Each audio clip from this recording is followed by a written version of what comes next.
in ka badan 10 ruux ayaa ku dhimatay daadadka ku dhuftay magaalada Beledweyne kuwaas oo isugu jira carruur iyo dad waaweyn.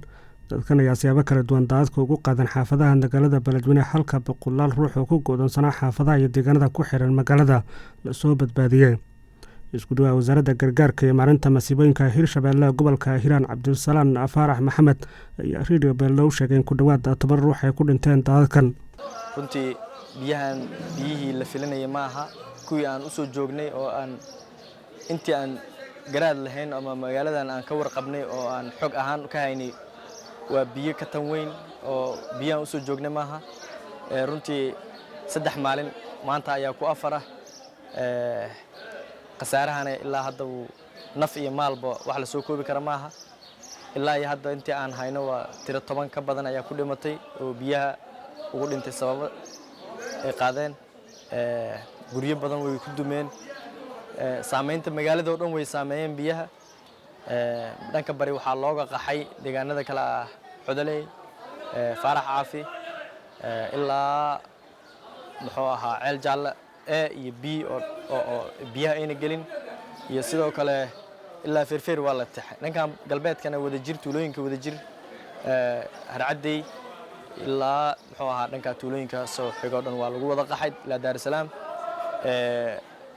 magaalada waxa ka jira waxa waa isu socodkii ma jiro oo waxa isu socda magaalada ma jiraan wuu kala go'ay runtii dadkana waxa lagu go'doonsan yahay xaafadda Bundaweyn oo dadkii inay Bundaweyn ka qaxeen haddana u qaxay meel yar oo taagi haddana biyo ugu sii daba tagayaan runtiina waxa isku dayn inaan dadaal la sameeyno doomana 3 maalin ugu dambeysay way shaqeynayeen doonteena qaasatan tiro 100 ku dhow waa soo samata bixinay tuulooyinka Leebow Shineele dharkaynta iyo tuulooyin badan oo sida Dowlagaale waxaa jiro oo kale in meydadka oo kale doon u qaaso ay ka shaqeynayso in lagu soo samata bixiyo lagu soo qabto eheladoodana loo geysay waastaan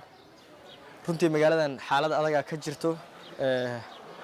ilaahay waxaan leenahay ilaahay waxaan ka baryaynaa inuu xaaladan dajiyo annaga ka wasaaradda ahaan saakay doonteena way shaqeey weysay oo biyaha tan culus ay yimid way ka hortagi weysay sadarteed waxaan go'aansanay inaynan nafteena khatar gelin xaaladda waa culus tahay sidoo kale isku duwaa wasaaradda gargaarka iyo maareynta masiibooyinka Hirshabeelle gobolka Hiiraan Cabdulsalaan Faarax Maxamed ayaa sheegay in hanaankii lagula socday heerka biyaha ay burburiyaan daadadka ku dhuftay magaalada Beledweyne annaga systemka wasaaradda aan kala soconay biyaha naaquskooga iyo inay sare mareen inay hoos mareen systemkii dhammaanba biyaha ka dul maray ma shaqeynayo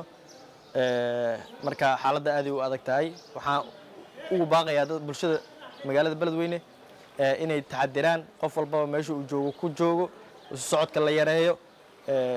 runtii bundada Nuurxawaad khatarta ugu weyn ee wajahayso iyo socod halka marin ee magaalada ay leedahay waa iyada